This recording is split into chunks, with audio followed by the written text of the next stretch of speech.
हमने last class में question किया था, प्रॉपर्टीज हमने सीखा था। ठीक है, लास्ट क्लास में हमने 7 प्रॉपर्टीज के बारे में पढ़ा था। सबसे पहला प्रॉपर्टीज, सातों प्रॉपर्टीज को एक बार रिवाइज कर लेते हैं ना। ठीक है, फर्स्ट प्रॉपर्टीज हमने क्या पढ़ा था? फर्स्ट प्रॉपर्टी में बताओ बताओ बताओ, पहला प्रॉपर्टी क्या था? जीरो से रिलेटेड था। बताओ, एनी टू रो और टू कॉलम्स आर आइडेंटिकल। कोई भी टू रो या टू कॉलम आइडेंटिकल हो जाता है तो देन हम क्या करते हैं? देन क्या होता है? अगर कोई भी दो रो या दो कॉलम आइडेंटिकल हो तो देन डिटरमिनेंट की वैल्यू कितनी हो जाती है? जीरो हो जाती है। डिटरमिनेंट की वैल्यू कितनी हो जाती है? जीरो हो जाती है। ठीक है, नेक्स्ट सेकंड प्रॉपर्टी क्या पढ़ा था? इफ एनी टू रोज और column of a determinant, if any two row और column of a determinant are interchange, अगर आप उन्हें क्या करते हैं? इंटरचेंज करते हैं, तो डिटरमिनेंट की वैल्यू में तो चेंजिंग नहीं आती है, बट उसका साइन क्या हो जाता है? उसका साइन क्या हो जाता है? चेंज हो जाता है। उसका साइन क्या हो जाता है? चेंज हो जाता है। ठीक है बेटा, ये हमने पढ़ा था। उसके बाद नेक्स्ट प्रॉपर्टी हमारा क्या था? इफ एनी रो और कॉलम ऑफ अ मैट्रिक्स, अगर हम किसी भी रो या किसी भी कॉलम, मैट्रिक्स के किसी भी रो या किसी भी कॉलम में किसी भी वैल्यू से मल्टीप्लाई करते हैं तो उसकी डिटरमिनेंट की जो वैल्यू आती है वो भी उस वैल्यू के मल्टीपल के इक्वल आता है। मींस अगर पहले डिटरमिनेंट की वैल्यू 5 आ रही थी, अब आपने उसके हर किसी भी एक रो या कॉलम में 2 से मल्टीप्लाई कर दिया, तो अब उसकी जो डिटरमिनेंट की वैल्यू आएगी वो 10 आएगी। मींस दैट 2 into 5 आएगी। जितने से मल्टीप्लाई करोगे उतने के मल्टीपल के बराबर आएगा। दो रो में 2 से मल्टीप्लाई किया तो 2 की पावर 2 into 5 आएगी। 3 रो में 2 से मल्टीप्लाई किया तो 2 की पावर 3 into 5 आएगी। ठीक है, तो ये बात याद रखना है। नेक्स्ट प्रॉपर्टी क्या था? नेक्स्ट प्रॉपर्टी था इफ सम और all elements of a row और column of determinant are expressed, अच्छा, as a sum of two or more terms, then the determinant can be expressed as sum of two or more determinant. अगर किसी भी determinant में आपको a plus alpha, b plus beta, c plus gamma दिया है, ठीक है, d e f g h i दिया है, तो आप इसे खोल सकते हो। कैसे खोल सकते हो? a b c d e f g h i, ये एक्सप्रेस कर सकते हो। कर सकते हो कि नहीं? यस, कर सकते हो। ठीक है, अब यहां हो जाएगा alpha beta gamma D E F G H I. Any doubt? No doubt. Next आगे चलते हैं। फिर हमने क्या पढ़ा था? अगला प्रॉपर्टी नंबर 6 क्या था बेटा? बताओ बताओ बताओ। प्रॉपर्टी नंबर 6, प्रॉपर्टी 6 था इफ वी ऐड सम और some multiple, if we add some multiple of the elements of a row or column, the corresponding elements of another row or column, the value of determinant remains unchanged. किसी भी रो के किसी भी element, किसी भी रो के किसी भी एलिमेंट में अगर आप कोई वैल्यू ऐड कर देते हो, ठीक है, और उसे किसी अनदर रो में क्या कर देते हो? आप उसे किसी अनदर रो में क्या कर देते हो? ऐड करते हो, तो देन डिटरमिनेंट की वैल्यू में कोई चेंजिंग नहीं आएगी। डिटरमिनेंट की वैल्यू में कोई चेंजिंग नहीं आएगी। ठीक है, वो वैल्यू उतनी ही रहती है। क्या कहा मैंने? कि किसी भी रो या किसी भी कॉलम, जैसे ये आपने इस रो में क्या कर दिया? आपने वैल्यू ऐड कर दी अल्फा बीटा और गामा।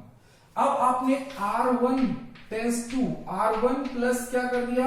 R2 कर दिया, तब भी डिटरमिनेंट की वैल्यू वही आएगी जो अभी आ रही थी, पहले आई थी। ठीक है, इसके पहले जो वैल्यू आएगी a प्लस बी प्लस सी, वही वैल्यू आएगी इसको। ये अलग कॉन्सेप्ट है, इसका देखना मैं जो बता रहा हूं, 6 नंबर प्रॉपर्टी जो समझा रहा हूं वो देखना। ठीक है, तो उसमें आपका क्या हो जाएगा? नेक्स्ट मतलब जो भी आपने नंबरिंग जो भी कर रखी हो, मैं तो अपने अकॉर्डिंग बताया जा रहा हूं।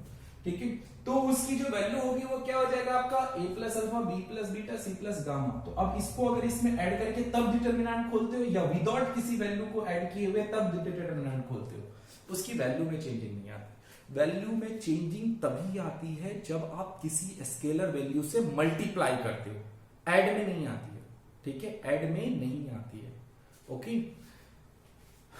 किसी भी दो रो को आपस में ऐड भी कर सकते हो, सब्सट्रैक्ट भी कर सकते हो, ये बात ध्यान रखना।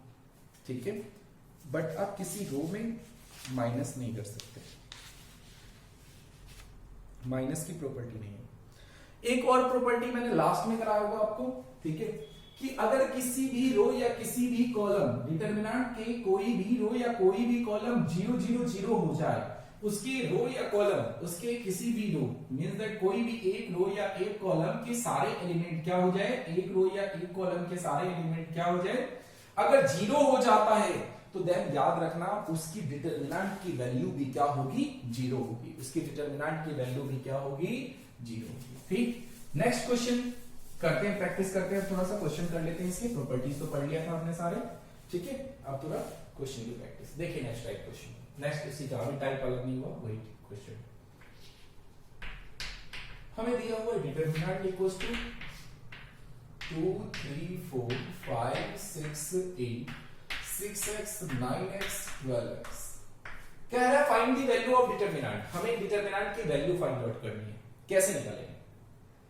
आप कहोगे सर खोल दीजिए इसे according to row along R1 या अलोंग R2 या अलोंग R3 या along C1 along C2 along C3, खोल दीजिए डिटरमिनेंट की वैल्यू आ जाएगी। बेटा खोलोगे बहुत एक्सटेंशन होगा, ठीक है, लंबा हो जाएगा उससे, और अगर क्वेश्चन में लिख दिया विदाउट एक्सटेंशन तो क्या करोगे, तब तो प्रॉपर्टीज यूज करना पड़ेगा। तो उसको कैसे करोगे? तो देखो उसको करने का तरीका, दिमाग लगाओ, दो तरीका, सबसे पहले तो दो मेथड का इस्तेमाल करना होता है हमें क्वेश्चन को सॉल्व करने के लिए। दो प्रॉपर्टीज तो सबसे पहले आपके माइंड में होना चाहिए। क्या कोई दो रो आइडेंटिकल हो सकता है? क्या कोई दो कॉलम आइडेंटिकल हो सकता है? या कोई भी रो या कोई भी कॉलम के सारे एलिमेंट 0 हो सकते हैं? अगर ऐसा हो जाता है तो वो तो बहुत इजीली सॉल्व हो जाएगा। लेकिन अगर इन दो में से कोई प्रॉपर्टी सेटिस्फाइड नहीं होता है देन फर्दर आप आगे की ओर बढ़ेंगे। ओके, नाउ देखिए मैं क्या करूंगा, इसमें कोई भी रो या कोई भी कॉलम 0 0 0 तो है, ठीक है, तो दूसरा वाला मेथड ही हमें यूज करना पड़ेगा जो सबसे पहले मेथड है, ठीक है, कि आइडेंटिकल करो।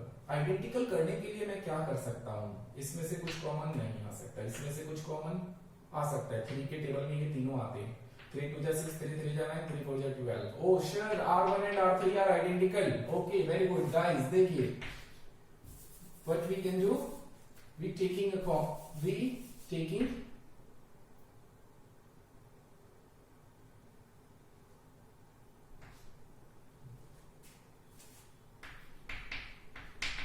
taking 3x from R3 taking 3x from R3, okay, if we take 3x from R3 then what will remain? 2 3 4 5 6 8 and 3 2 is 6 2 3 3 is 9 3 4 is 12. Okay, both R1 and R2 are similar, means identical. Okay, both R1 and R3 are identical. Then what happens? If R1 and R3 are identical, so value of determinant will be 0. So value of determinant will be 0. Okay, R1 and R3 are identical. So determinant 3x into 0 कितना हो जाएगा? 0. We get value 0. Okay, clear? Next question. देखिए बेटा, if ये sign याद है, क्या कहते हैं इसे, याद करो, ओमेगा, ठीक है, ओमेगा होता है। Omega is a complex cube root of unity. Complex cube root क्या होता है? देखो complex cube root 1 plus omega square equals to होता है 0। कॉम्प्लेक्स क्यूब रूट याद रखना, उसकी वैल्यू हमेशा 0 होती है, ठीक है, 1 plus omega square. Then so that करना है दिस इक्वल्स टू 0। बताओ क्या करोगे, बताओ, बोलो, मुझे तो नहीं पता चल रहा क्या करना है। सर या तो C1 plus C2 plus C3 कर दो, 1 प्लस ओमेगा स्क्वायर, C1 में C2 और C3 को ऐड कर दो, तो ये सारे के सारे 1 प्लस ओमेगा स्क्वायर बन जाएगा। देखो 1 plus omega square, 1 plus omega square, 1 plus omega square, या तो R1 plus R2 plus R3 कर दो, तब भी वो R1 सारे के सारे वैल्यू क्या बन जाएगा, 1 प्लस ओमेगा स्क्वायर। कोई भी एक रो या एक कॉलम 0 0 0 हो गया तो डिटरमिनेंट की वैल्यू क्या होती है, 0 होती है। देखो डिटरमिनेंट इक्वल टू मुझे दिया है 1 ओमेगा और omega square, omega square 1, omega square 1 और ओमेगा, ठीक है।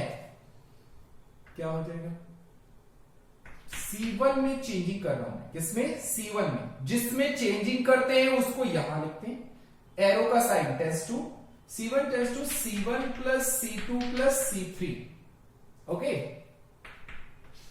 C1 plus C2 plus C3, C1 plus C2 plus C3, C1 plus C2 plus C3, this square. बाकी C2 जैसा है वैसी रहेगा और C3 जैसा है वैसी रहेगा, क्योंकि चेंजिंग सिर्फ C1 में हो रहा है, C2 और C3 में नहीं हो रहा है, इसलिए उसको कुछ नहीं करना है बेटा आपको, ठीक है। अब इसकी वैल्यूज क्या है, 0 0 0 कर देंगे,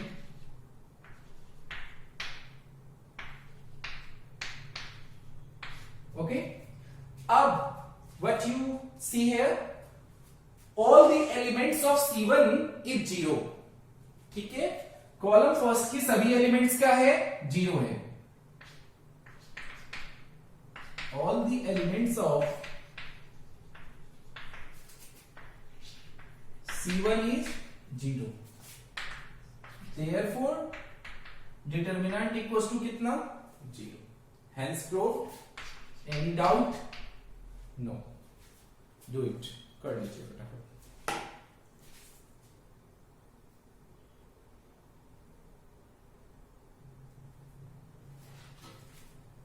Let's see guys now. So that B square C square C square A square A square B square BC CA AB B plus C plus A plus B equals to 0. Okay, what we can do in this type of question, you have always remember that in this type of question first we multiply A, B and C in rows or in columns, and then after we take common, we take A, B, C from if we multiply in row then we taking from column, okay, if we multiply in column then we take from row, okay। अगर आप रो में A, B और C से multiply करते हो तो आपको column से कॉमन लेना है, और अगर आप कॉलम में मल्टीप्लाई करते हो तो रो से कॉमन लेना है, क्योंकि इनको ऐड करने पे क्या आपको लगता है कभी 0 आएगा, क्या लगता है, नहीं, कभी नहीं हो सकता, ऐड करने पे कभी आएगा ही नहीं। B square c square c square a square a square b square ये है, इसमें मुझे कॉमन निकालना पड़ेगा ताकि उनको सिंगल फॉर्म में मैं बदल सकूं, ठीक है, या कहीं से कॉमन ले सकूं, कुछ तो देखो कुछ कॉमन आएगा, नहीं आएगा, सी सी बट यहां ए बट यहां बी और सी कॉमन नहीं आएगा, तो आइडेंटिकल भी नहीं होगा, सिमिलर भी नहीं होगा। तो इस टाइप के क्वेश्चन में आपको हमेशा याद रखना है, ये ट्रिक होता है, ठीक है, कि अगर इस टाइप का क्वेश्चन आए तो आपको सबसे पहले ये सोचना है कि मैं किसी मतलब रोज में मल्टीप्लाई कर दूं ए बी और सी से, या कॉलम में मल्टीप्लाई कर दूं ए बी और सी से। देखो मैं इसे रोज में मल्टीप्लाई करता हूं, ठीक है, रो में ए से, फिर रो में बी से, फिर सी से।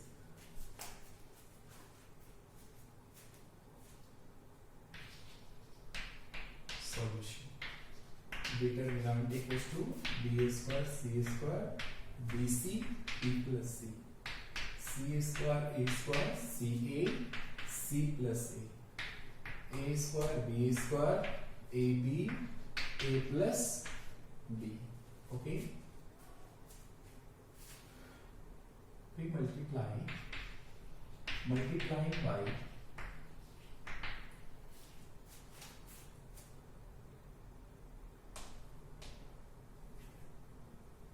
R1, R2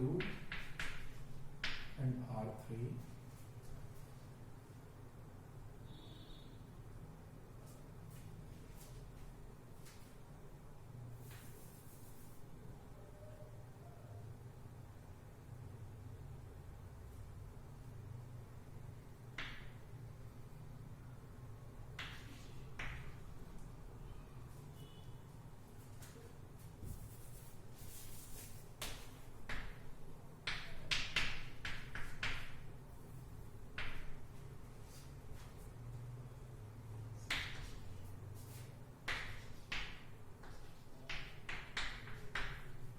multiplying from A, B and C to R1 and R2, R1, R2 and R3.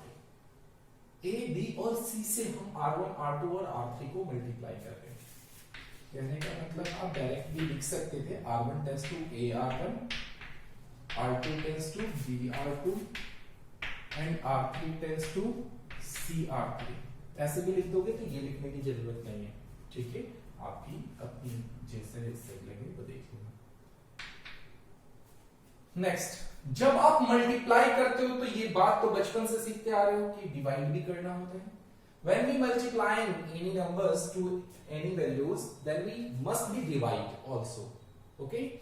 When we add any value in any numbers, then we subtract also. Okay? So please, this is compulsory that when you are multiplying, then you also divide from A, B and C.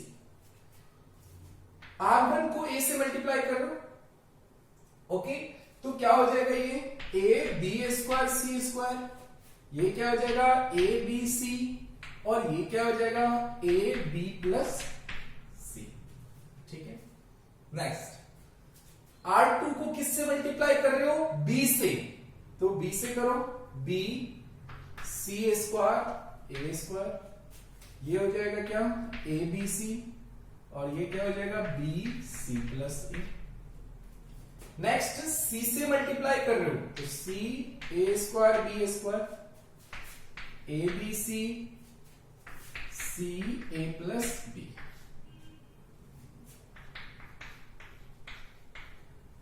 A b c.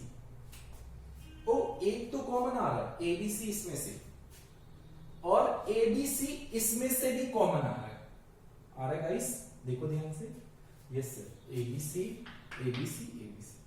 तो यहां लिख लो taking a b c from C1 and C2, ठीक है, C1 and C2। देखो जब आपने multiply किया तो कॉमन भी निकालना होता है, तभी वो बनेगा वैसा जो चाहते हो आप, ठीक है। ये एक ट्रिक है एक तरह से, मतलब दिमाग में आपको रखना है कि मेथड है कि इस तरीके से करोगे तभी वो अपने फाइनल वैल्यू तक पहुंचेगा, फाइनल रिजल्ट तक पहुंचेगा। ABC इंटू ABC आपने 2 बार कॉमन लिया है तो डिटरमिनेंट कहता है भाई 2 बार कॉमन लोगे 2 बार लिखोगे, 4 बार कॉमन लोगे तो 4 बार, 4 टाइम्स कॉमन निकालते हो तो 4 टाइम्स लिखा जाता है।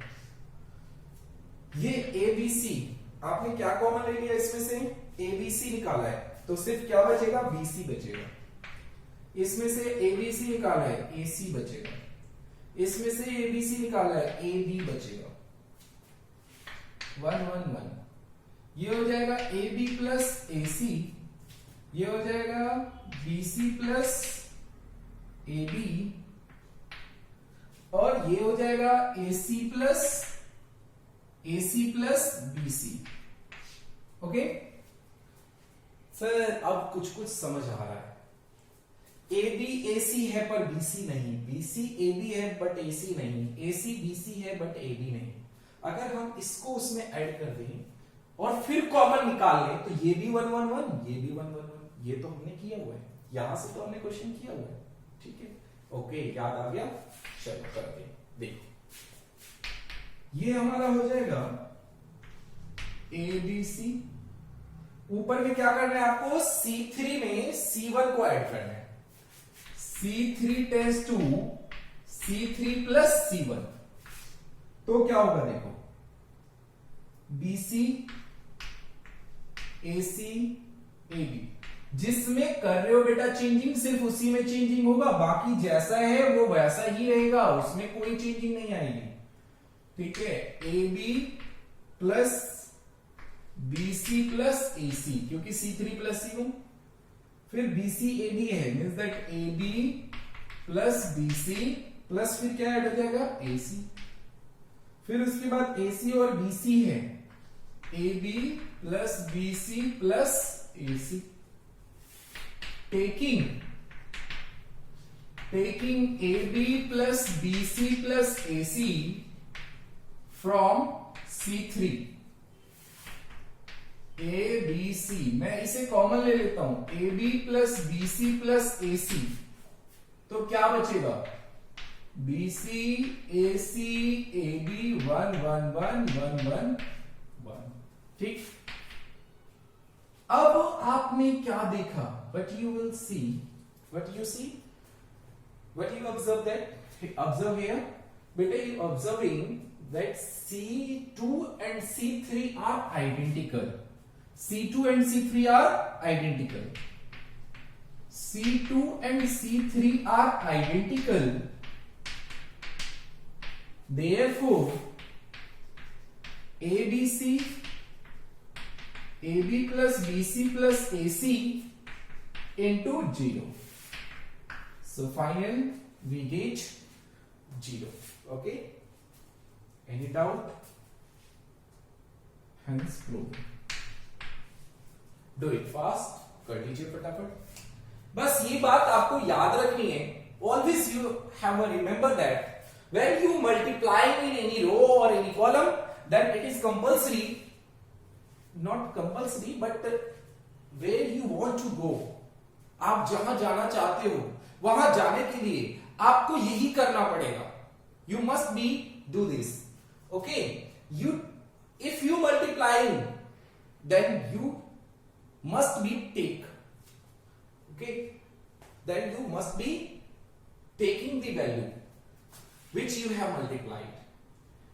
अगर आप किसी वैल्यू से मल्टीप्लाई करते हो तो फिर आप उसको कॉमन भी लो, बट याद रहे अगर कॉलम में मल्टीप्लाई करते हो तो रो से कॉमन लेना, रो में मल्टीप्लाई करते हो तो कॉलम से कॉमन लेना। हाँ, एक ये तो कंफर्म है कि जब आप मल्टीप्लाई कर रहे हो तो डिवाइड तो करना ही पड़ेगा, कॉमन वाली बात मैं यहां बता रहा हूं नेक्स्ट स्टेप में, फर्स्ट में मल्टीप्लाई किया, सेकंड में कॉमन लिया। हाँ, ये मल्टीप्लाई करते हो तो डिवाइड तो करना ही पड़ेगा, ये तो रूल है कि अगर आपने किसी वैल्यू में अपने मन से 2 से मल्टीप्लाई किया तो 2 से डिवाइड भी करना पड़ेगा। अगर आपने किसी वैल्यू में 2 प्लस किया, ठीक है, अगर आपने 2 में अपने मन से 2 ऐड किया तो आपको माइनस भी करना पड़ेगा, ये तो यूनिवर्सल है, ये तो हम जानते ही हैं बेटा, ठीक है, सीखा हुआ है। So please do it fast. Let's see guys, so that b minus c, c minus a, a minus b, c minus a, a minus b, b minus a minus b, b minus c, c minus a equals to 0. What you are observing here, you are observing where from the order started, that order finished on that value, from which value this order started, this order will be also finished on that value। क्या बोला sir, समझ नहीं आया? Yes, बिल्कुल समझ नहीं आया आपको, ठीक है। देखिए, मैंने कहा कि जिस वैल्यू से स्टार्ट हो रही है, आप देखोगे ये ऑर्डर उसी वैल्यू पे खत्म हो रही है, फिनिश हो रही है, जहां से स्टार्ट वहीं से फिनिश, जहां से स्टार्ट वहीं से finish. This is a cyclic order, BC CA AB, CA AB BC, AB BC CA, okay, this is a cyclic order। what this is a cyclic order। so what you will do, क्या करोगे आप? Sir ऐसा लगता है कि अगर हम इन सबको ऐड कर दे तो कुछ मिलेगा सर, इन सबको ऐड कर दे तो कुछ मिलेगा, या तो if we add R1 R2 and R3 then we get some value, and or if we add C1 C2 and C3 then also we get value. Okay, let's see. Determinant equals to B minus C, C minus A minus B, C minus C, A minus B, B minus C, A minus B, B minus C, C minus A. C1 test to C1 plus C2 plus C3. Okay. But what happened if we add C1, C2, C3 in C1? If we add C2, C3 in C1, then we get B minus C plus C minus A plus A minus B. Not in only single value. When we add C1, C2, C3, then each value of C1 will be added from C2 and C3. Then C minus A plus A minus B and plus B minus C, A minus B plus B minus C plus C minus A. जब हम C1 में C1 और C2 और C3 को add करेंगे तो उस column के सभी एलिमेंट ऐड होंगे बेटा C1, C2 और C3 से. C minus A minus B, B minus C, A minus B, B minus C, C minus A. C से C कैंसिल, A से A कैंसिल, B से B कैंसिल, 0. A से A, B से B, C से C, 0. B से B, C से C, A से A, 0. C minus A minus B, A minus B, B minus C, फिर B minus C, C minus A. What you observe? What you are observing? Each value of C1 is 0. Each value of C1 is 0. 0 means C1 की सभी values क्या हो रही है? 0 हो रही है. If all the elements of C1 will be 0, then what happen? Then value of determinant will be 0. Then value of determinant will be 0. Okay.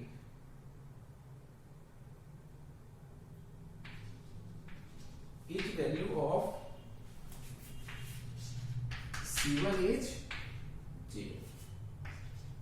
Therefore, determinant will be 0. Hence, proof. Do it fast. पढ़ लीजिए फटाफट.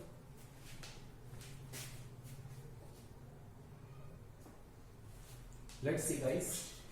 If A, B, C are in AP, if A, B, C are in AP, so that 2y plus 4, 5y plus 7, 8y plus 8, 3y plus 5, 6y plus 8, 9y plus B, 4y plus 6, 7y plus 9 and 10y plus C equals to 0. Equals to 0. Then what will do? Now, first you understand, if ABC are in AP, ABC are in AP. If ABC are in AP, then what will happen? Their common difference will be same. Their common difference will be same. Means common difference means B minus A equals to C minus B. Minus B comes here. This become positive B, and C, when we will shifting the value of, when we shift A from here to here, then what happen? This is a positive A, this becomes, and this is a negative, this becomes positive. 2B equals to C plus A. 2B equals to C plus A. Means we are observing here, if we multiply by 2 in B, then what we get? We get C plus A. Means if A, B and C are in AP, then B must be 2B. Okay, then B must be 2B. And if this become 2B, then this A plus C. This will become a plus c. देखो क्या होगा अगर हम इसमें 2 से multiply करेंगे, क्योंकि AP के टर्म से मुझे इस फॉर्म में लाना पड़ेगा, इसे 2 से मल्टीप्लाई करता हूं तो ये 2b हो जाएगा, तो देन c प्लस ए, ये क्या हो जाएगा a plus c, c plus a. फिर इन दोनों को हम क्या कर सकते हैं, इन दोनों को हम क्या कर सकते हैं, तो देखो अगर मैं इन दोनों को ऐड करूंगा, इन दोनों को क्या करूंगा, ऐड करूंगा। चलो थोड़ा सा करते हैं तब देखना। देखो सबसे पहले तो 2b बनाना है आपको, तो 2 से मल्टीप्लाई करना पड़ेगा। r1 टेंस टू 2, हाँ r2 टेंस टू 2r2। अगर r2 को 2 से मल्टीप्लाई करोगे तो डिवाइड भी करना पड़ता है, ये तो आपको पता है, रूल है। 2y plus 4, 5y plus 7, 8y plus 8, 3 2 जा 6y, 5 2 जा 10, 6 2 जा 12y, 6 2 जा 12y, 8 2 जा 16, 9 2 जा 18y plus 2b। Okay, 4y plus 6, 7y plus 9, 10y plus c। Okay, next अब क्या करेंगे, अब a प्लस सी करो। a प्लस सी देखो 4 और 2 6, 6 और 4 10, सेम आ रहा है इसके। 7 और 5 12, 9 और 7 16, सेम आ रहा है इसके। 10 और 8 18 और c plus a। Okay sir यहां तो 2b है, ये तो a प्लस सी आ रहा है भैया। a प्लस सी इक्वल किसके, 2b के। क्या हम पुट नहीं कर सकते उसकी जगह? यस कर सकते। तो देखो फिर क्या करना होगा, हमें करना होगा r2 tends to r2 minus, अगर हम इन दोनों को a प्लस सी कर दें तो ये सेम इसके इक्वल आ जाएगा, तो दोनों को माइनस कर दो। दोनों को माइनस करोगे आपका r2 जो है वो कंप्लीटली 0 आ जाएगा। r1 plus r3, r1 plus r3 करो। 1/2, 2 जो सिर्फ r2 में चेंजिंग होगी, बाकी सब जैसा है वैसे ही रहेगा बेटा, ये बात याद रखना। 2y plus 4, 5y plus 7, 8y plus 8। ठीक है, मैंने गलती करी पहले लिख के, जिसे छोड़ो, पहले ये कर लो। अब आप करोगी क्या, तो आपको कह रहा है r1 प्लस r3 करो और माइनस कर दो r2 में से। ये रहा बेटा आपका r2, 6y प्लस 10, माइनस करो r1 प्लस r2, 4 और 2 6y, फिर 6 और 4 प्लस का 10। अब नेक्स्ट यहां पे 5y प्लस 7, नीचे वाले में जो 2y प्लस 16, माइनस करना है 7 और 5 12y। ठीक है, और 9 और 7 कितना हो जाएगा, 16। नेक्स्ट आ जाओ, ऊपर वाला सेम रहेगा, 8y प्लस 8, ये हो जाएगा आपका 18y प्लस 2b माइनस 10 और 8 कितना हो जाएगा, 18y और a plus c।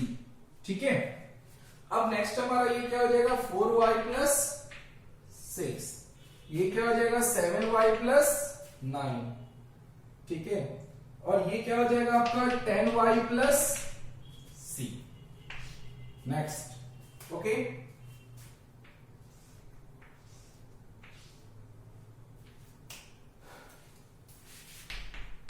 One by two. अब क्या होता है, अब क्या होता है, अब क्या करेंगे,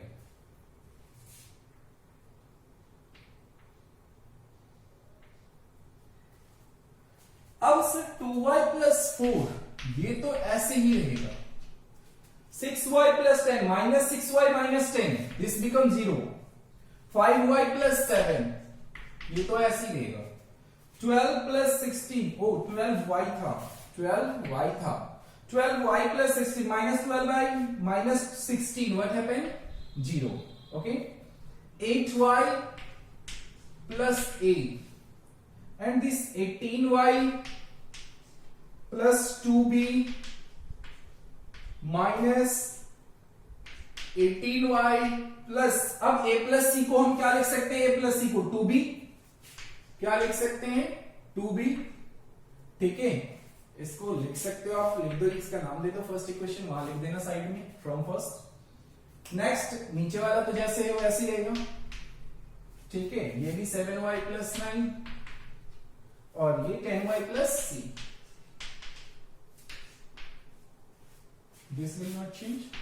Now next what you see, 5y + 7, 8y + 8, this is 0, this is 0, and this becomes also 0 because 18 - 18, 18y, 18y, 18y - 18y 0, and 2b - 2b 0, so this becomes 0.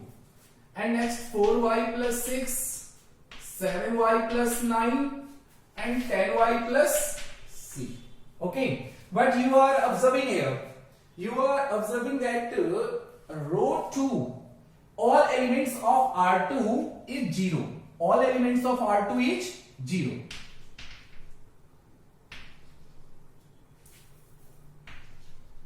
Each element of R2 is 0. So what happened? Then it becomes 1/2 multiply 0 and we get 0. Hence proved. हो गया? तो ये question बहुत important था। a + b + c important है ये question, ठीक है। a + b + c are in AP, अगर a, b और c AP में है तो देन क्या होगा, b - a, हम AP में जब होता है तो a2 - a1 = a3 - a2 करते हैं, फिर b को इधर ले आया, b + b = c + a, 2b = c + a। अब हमें इसी फॉर्मेट में इस क्वेश्चन को सॉल्व करना है।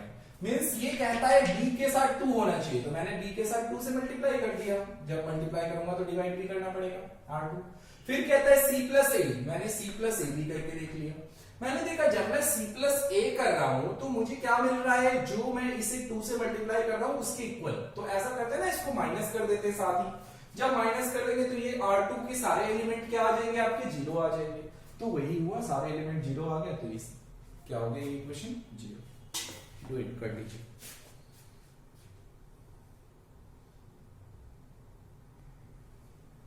देखिए क्या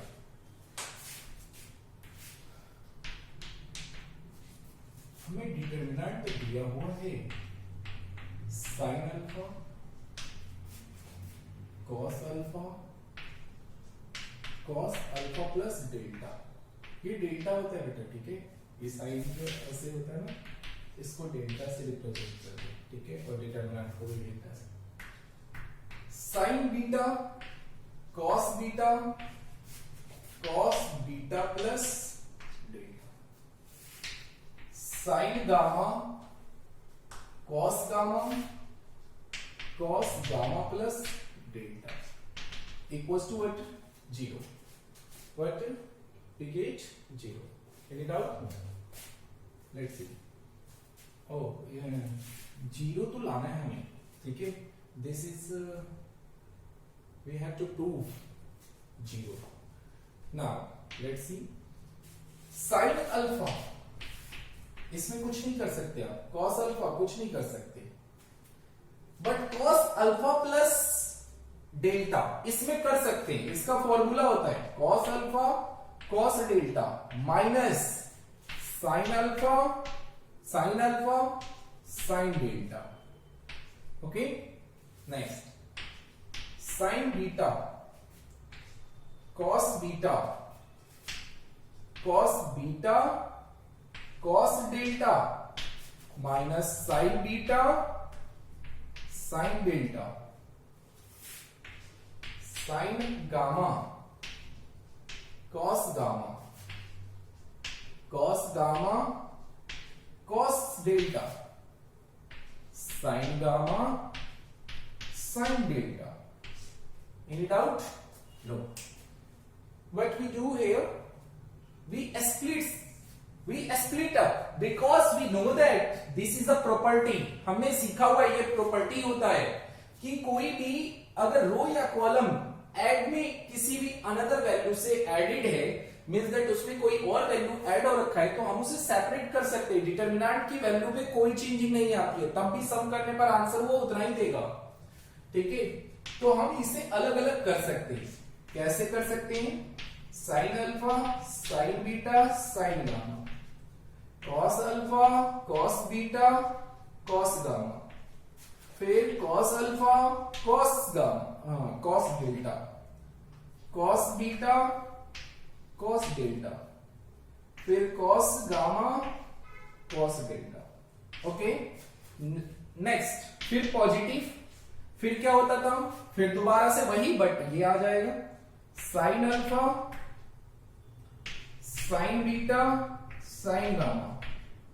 ठीक है, मुझे पता है आप वहां से बोल रहे होगे सर यहाँ माइनस का साइन, यहाँ माइनस डालो, नहीं माइनस यहाँ नहीं डालूंगा, माइनस में यहाँ डालूंगा, आप देखना। अब देखो नेक्स्ट, फिर उसके बाद क्या हो जाएगा, फिर हो जाएगा cos alpha, cos beta, cos gamma. ठीक है, अब यहां आएगा माइनस का साइन अल्फा, साइन डेल्टा, फिर क्या आ जाएगा माइनस का साइन बीटा, साइन डेल्टा, फिर माइनस का क्या आ जाएगा साइन गामा और साइन डेल्टा। ठीक है, अलग अलग है वो, ठीक है, वो अलग कॉलम है, ये अलग कॉलम, ये अलग कॉलम। अब आप क्या देख रहे हो इसमें, बताओ मुझे, what you are observing, what you are seeing here. कुछ कॉमन आ रहा है किसी भी रो किसी भी कॉलम से? यस सर, कॉलम आ रहा है, कॉस डेल्टा इसमें कॉमन आ रहा है और साइन डेल्टा उसमें कॉमन आ रहा है। तो taking cos delta from C3 in determinant first and sin delta from C3 in determinant second। ले लो, अगर आप cos डेल्टा कॉमन लेते हो तो क्या बचेगा sign alpha, sine beta, sine gamma, फिर cos अल्फा, cos बीटा और cos गामा, फिर क्या बचेगा cos alpha, cos beta, cos gamma.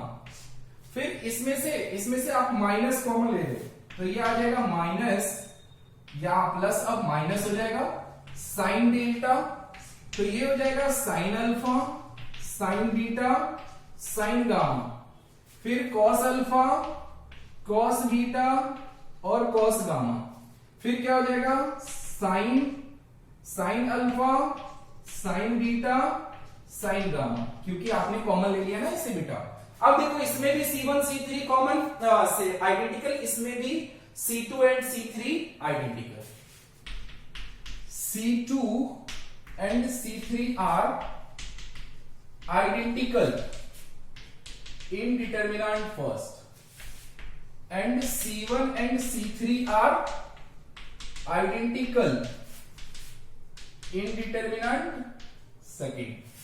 Therefore determinant equals to क्या हो जाएगा cos delta into 0 minus sine delta into 0 equals to आपने क्या लिया, क्या प्राप्त हुआ, hence proved 0। Next Sunday test है बेटा, ध्यान रखना आने वाले संडे को आपका टेस्ट होगा। आज के लिए बस यहीं पर खत्म करते हैं, ठीक है। बाकी आपने देख लिया, ये C1 and C3, C2 and C3 identical, इसलिए ये पूरा determinant 0। C1 and C3 identical, इसलिए इसका पूरा डिटरमिनेंट 0। यहाँ पे फॉर्मूला लगा दिया मैंने, फिर इसको स्प्लिट अप कर दिया दो डिटरमिनेंट में। ये माइनस वाला अपना एक अलग हो गया, ये अपना एक अलग हो गया, बीच में पॉजिटिव। फिर माइनस का साइन डेल्टा मैंने कॉमन ले लिया, तो पॉजिटिव और नेगेटिव नेगेटिव हो गया। फिर आपने देख ही लिया, ये आपके एनसीईआरटी का क्वेश्चन था, ठीक है, मिसलेनियस वगैरह पे होगी कहीं पे। तो आज के लिए बस इतना ही, तब तक के लिए नमस्कार, थैंक यू गाइस, बाय।